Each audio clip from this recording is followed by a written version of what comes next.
Hi guys, our story to tell in our day life in Singapore. So ayan na po yung aming trip to Singapore, but before that po, just ready to pack our luggage para po on the way na po kami at home sa aming goes to Singapore trip, sa aming birthday celebration.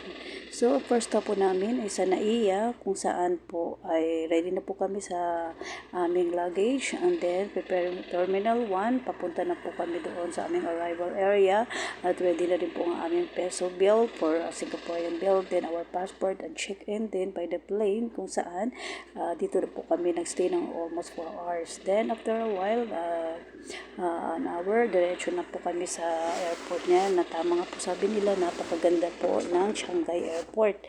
So nagstay na po kami ng ilang hours dito para enhance namin ang aming mga luggage, makapag-stay at makapag-relax ng kaunti. Na ang ganda nga po ng ambience ng Shanghai Airport, na hindi na po namin nagawa pumunta sa loob ng Geo Garden dahil dito pa lang po sobrang relax na at ang ganda na po ng ambience. So, dito na lang po kami ngayon guys. Inintay namin ang aming trip dahil sinerge po namin ang first stop dito sa aming hotel, kung saan iniwan po namin muna ang aming mga luggage kasi meron po kaming friend na nag-invite sa amin papunta po sa kanila. So, chinek na po namin aming luggage dito. Nagstay lang po kami ng one night. Then, a while, chinek din po namin ang aming mga gamit, things, preparing sa aming mga gamit, and change na lang po kami na aming outfit para po ready na po kami na mag-change sa aming mga gamit dyan. Yan. Ayan nga po yung aming hotel room, kung saan fitted lang po siya for couple. At one night na naman po kami nagstay dyan. Then a while, ready na rin po kami niyan, pababa, para po sa aming first stop. Doon po talaga po sa aming invited friends kami. So ayan na nga po, dito kami sa Malcolm. Kung saan ito po talaga yung highlight ng aming vacation, na invite po kami dito sa bahay na dito sa Malcolm, na makita mo po yung kanyang kapaligiran ay sobrang greenish, at ganun din po ang surroundings na very cool at refreshing. Yan. Habang nag-stay po kami dito ay talagang sinulit na po namin ang aming pag-stay, na may breakfast po at may konting chikahan sa aming mga friends na nag-invite sa amin, at every morning nakakapag-exercise din po tayo, nakapag-workout at nakapag-chill lang po sa kapaligiran dahil ang ganda at relax po yung lugar, napaka-refreshing sa mata.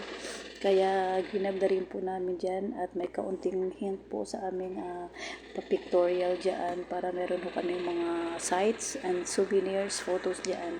So ayan na nga po guys, thank you po sa aming friend na nag-invite sa amin at nag-tour sa amin dito sa aming first stop, kung saan talagang inikot niya kami ang aming pagpunta dito sa Marina Bay Sand, na kung saan ito po talaga yung highlight sa theme park niya, at sa may mga lion na amin din po napuntahan na naging beautiful experience sa amin. Then after that, iniuna rin po niya kami, at dito po kami sa experience ng bus tour, kung saan napakasarap din po magpunta ng nakabus lang kasi ma-enjoy mo po talaga. First stop din namin dito sa Marina Bay, itong Garden by the Bay, kung saan ito nga po yung dadaanan mo.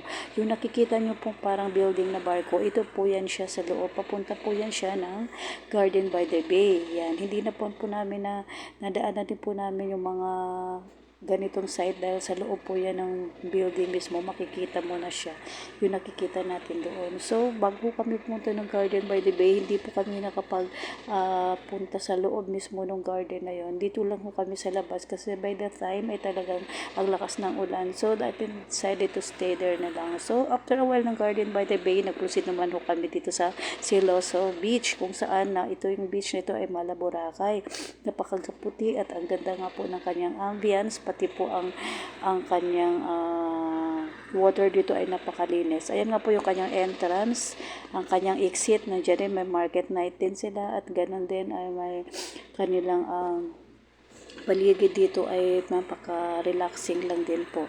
Then, nag-segue din po kami sa Universal Studio, na kung saan pag pumunta po kayo dyan, ituloy-tuloy lang po sa train, first stop, second stop, third spot. So, ito yung pinakalas na napuntahan namin bago po kami bumalik. Sa labas pa lang po ng Universal Studio ay makikita mo na yung ganda ng kanyang paligid. Ganun din po ang mga views dyan kung saan fitted na po sa amin at kontento na po ako kahit sa labas lang. I think di na kailangan pumasok kasi pang bata po talaga siya.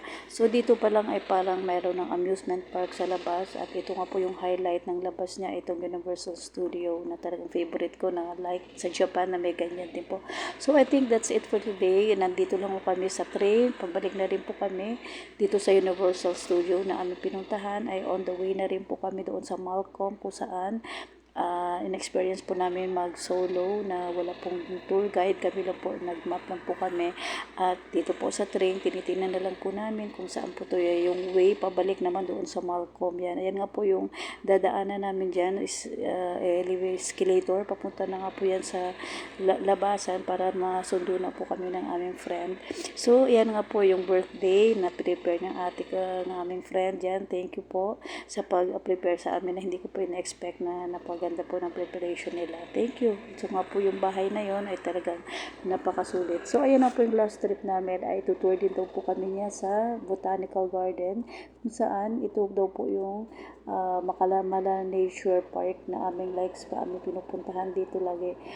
Mahilig ko kami mag-photoshoot. Ayan po yung garden ng Singapore Botanical Garden kung saan ito yung pinaka-last tour namin kung saan